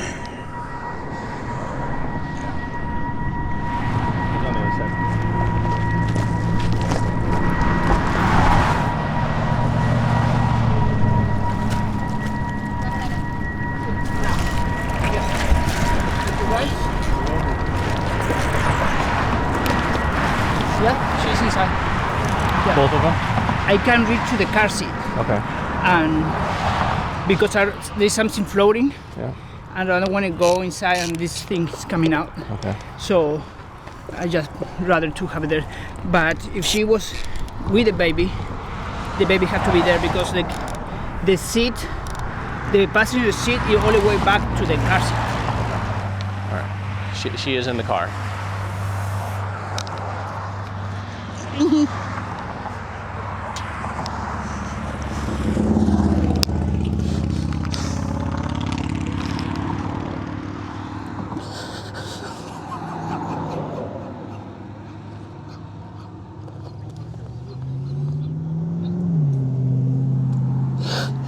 And I need you to help us make a decision right now, okay?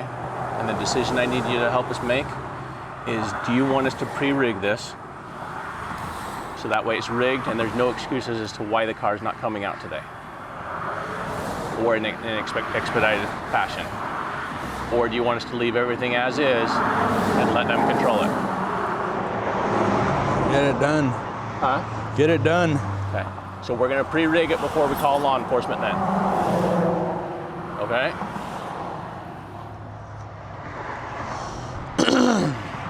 Yeah.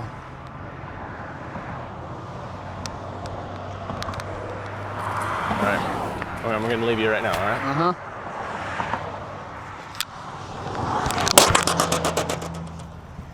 All right, we're gonna go ahead and rig it. I'm gonna grab what we need. They're in the car. Huh? They're in the car.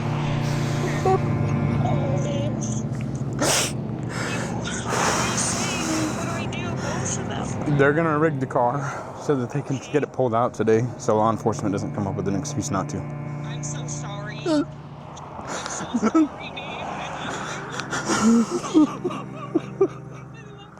I love you too. Carabiner, get her on the back.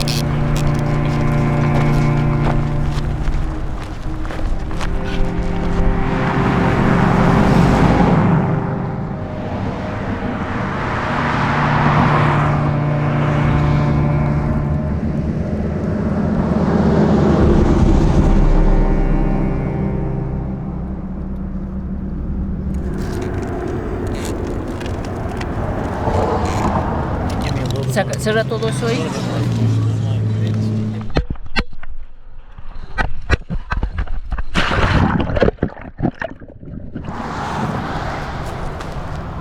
Gotta track her truck.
non-emergency line.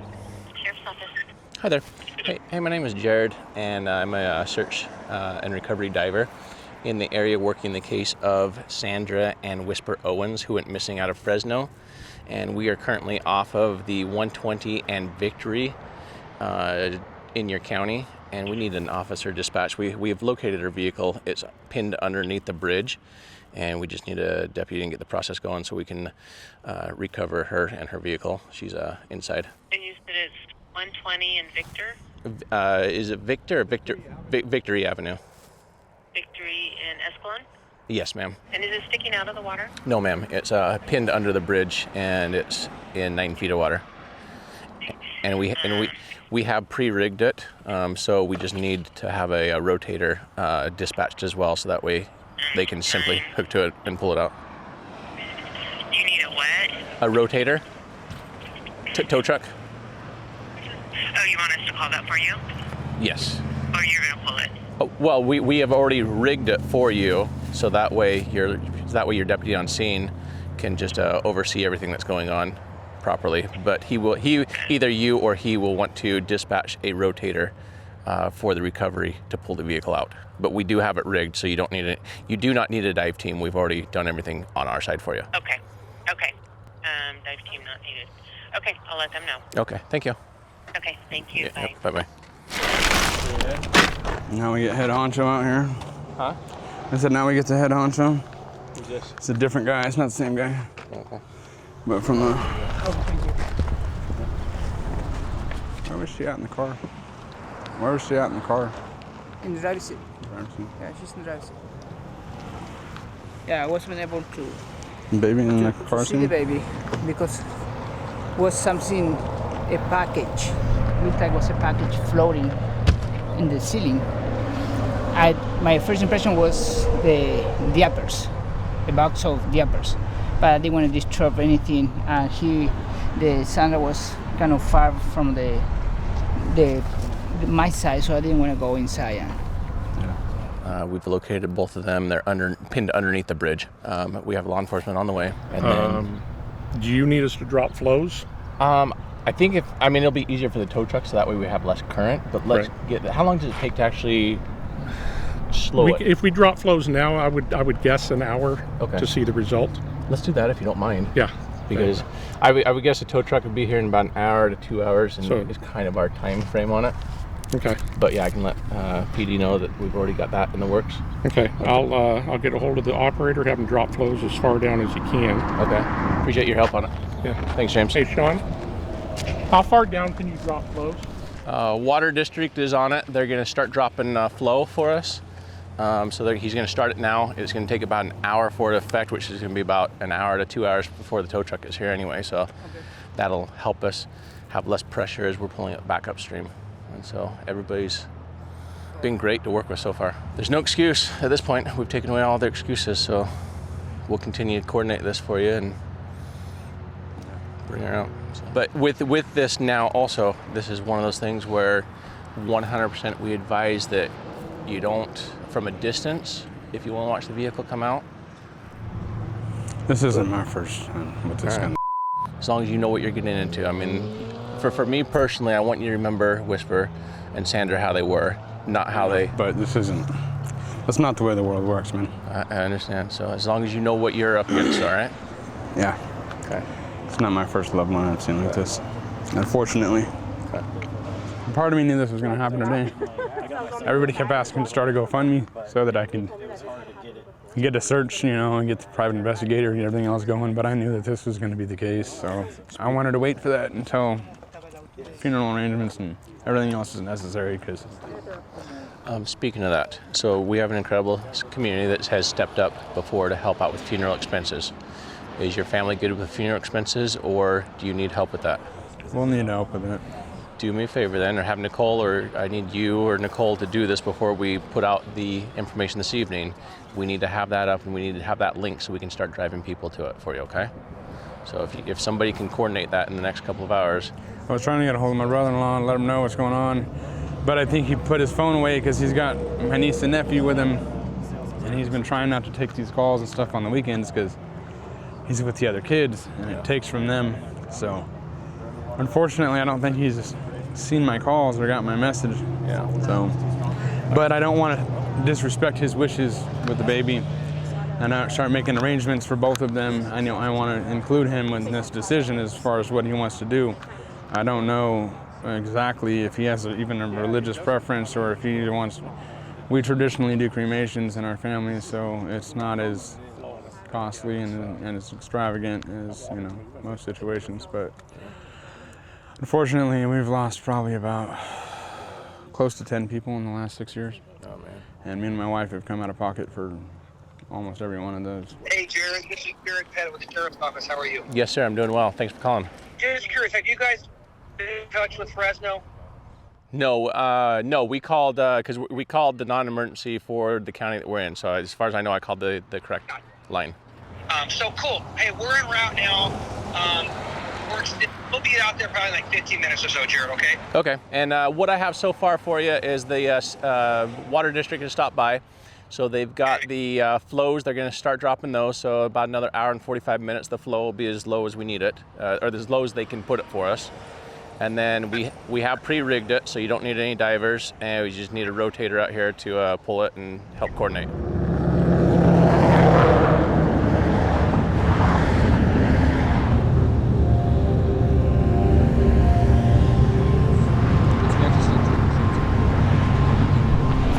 Good, how about you? Not too bad. Good. What you got for us? I got a vehicle with a body and hopefully 2 of them in there. You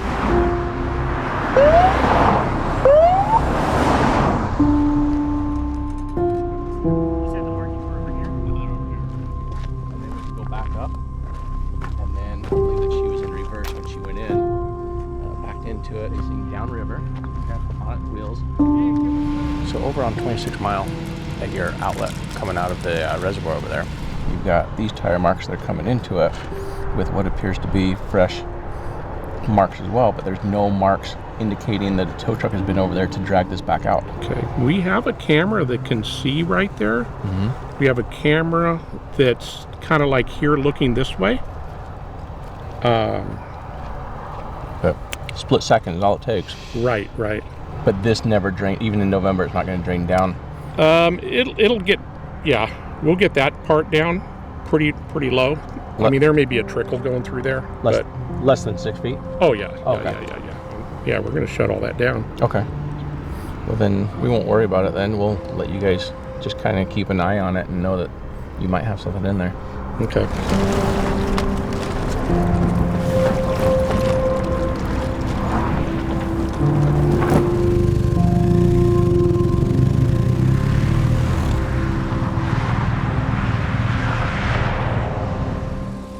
Yes, sir. How's it going? I'm Jared. Hey, it's been a while, man. How you doing? Good, you? Good. Good. Want to confirm, are you taking lead on this? No. Okay. Fresno was not interested in coming out. We gave them a courtesy. They might have been here for their investigation. They don't want to come out. Yep. But right now, it's just a joint sheriff's office, CHP crime scene until if there's clear evidence of the traffic accident, great. If there's not, well, who knows what this could be, right? But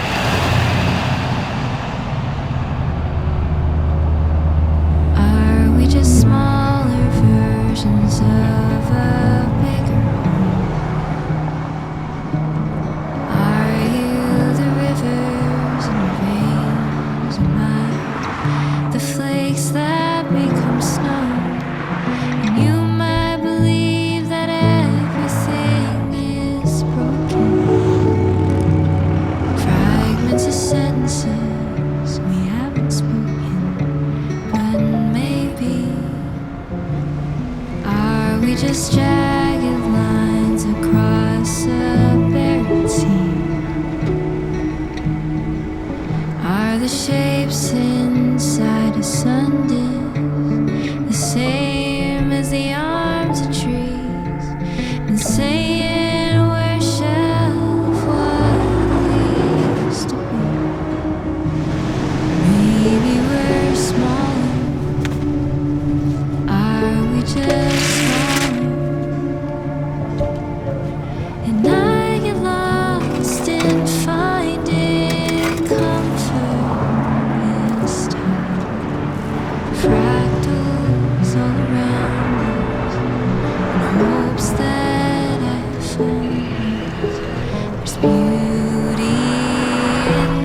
You got to be kidding me. They opened the door. Right here.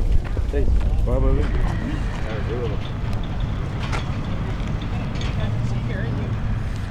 Yeah, a lot of them they'll take the body out of the vehicle before they recover the vehicle.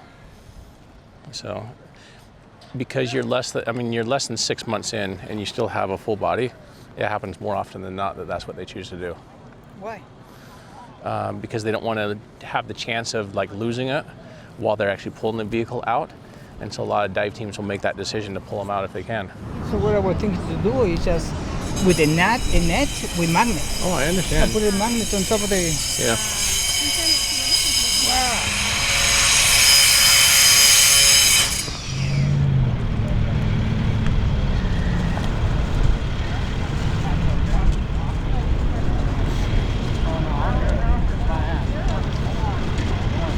Come over here and do it. I'm standing right Yeah, here. just say where you at. You have every right to vote.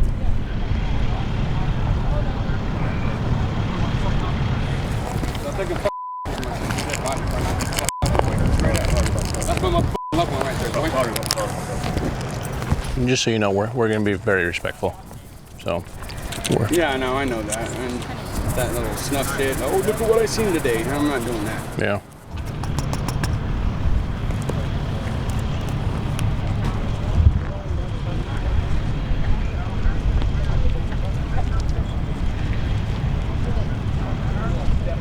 Somebody else? Yes. Oh. He came out through the sunroof. This is a guy. Yes. Oh, Yeah. she's still That's why I asked, did you see the sunroof open? Because they said that the sunroof's open. We didn't see it either.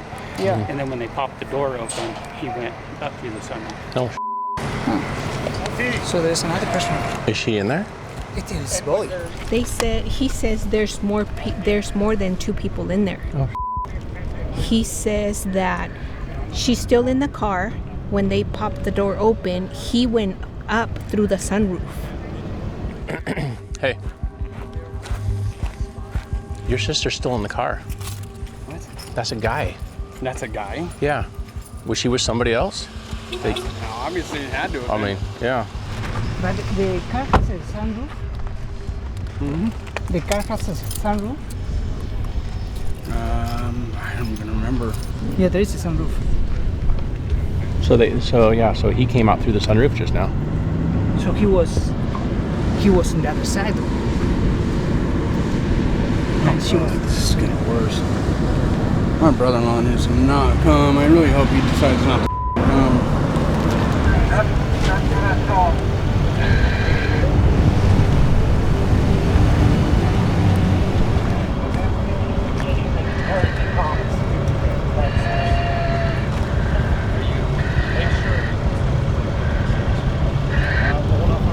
Topside, I don't know if the bag can go underwater. You just soak it as much as possible. Off the top of the car.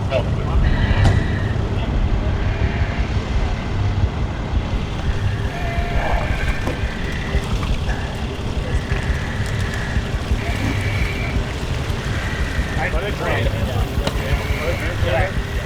Hold on. Bring it back down. Down with it.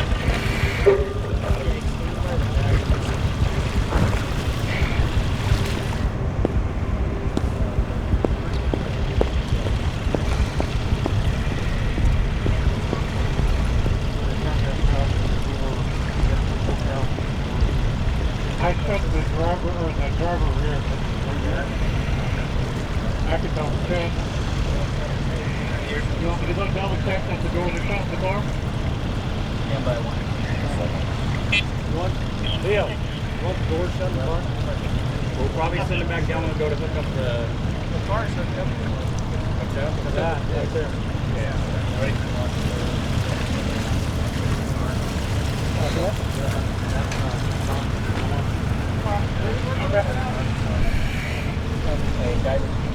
She wouldn't have fit in that much of the bag. So I'm wondering if they're mistaken, and that was her, and the baby, and that was it. Just the 2 of them, and no third person. But I don't know. Based on the clothing, was No, the ripped jeans looked like the ripped jeans she was wearing. For me, Ripped jeans and tank top. She was the Yeah. He whispered for me. Yeah. So why was the guy telling you that it was a guy? Yeah, why was the detective or the sergeant? They said that was somebody else. Yeah, that there was a third because person. somebody went through the moonroof. Right. That's better. There's not 3 in there. Yeah. Yeah, because that would have just made a whole lot more questions. At this point, I'm trying to make peace with an accident. I don't need to start looking into the whole foul play gimmick. Yeah.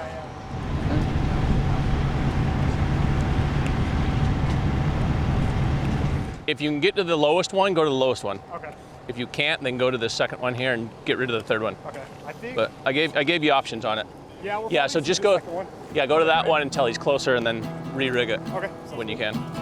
Thank you. I appreciate it. Yep. You're welcome.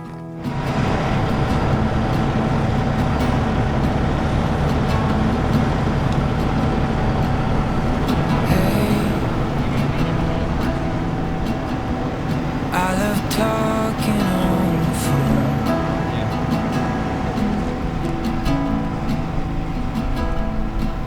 But hey, just can't wait to have you home.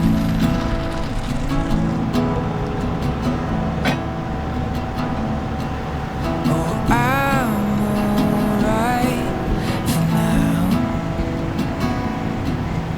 but I need you around.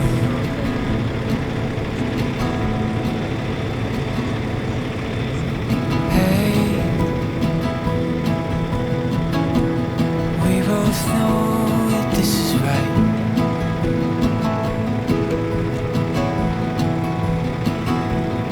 So hey, why should we wait another night?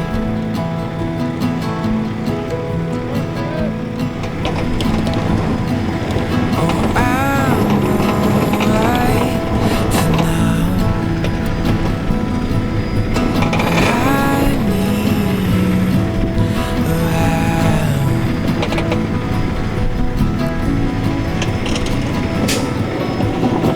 I'm gonna love you till the end of time, because a love like ours is hard to find.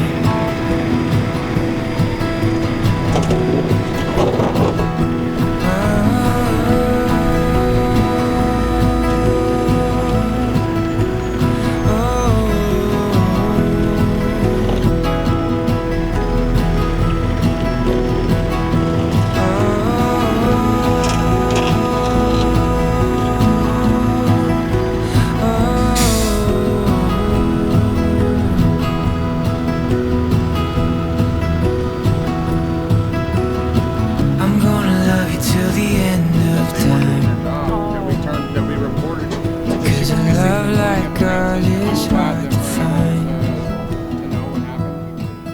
Yeah, a love like ours is hard to find. Where's Richard? He's right over here, my dear. Okay. I'm sorry. Where did they take him, Jared?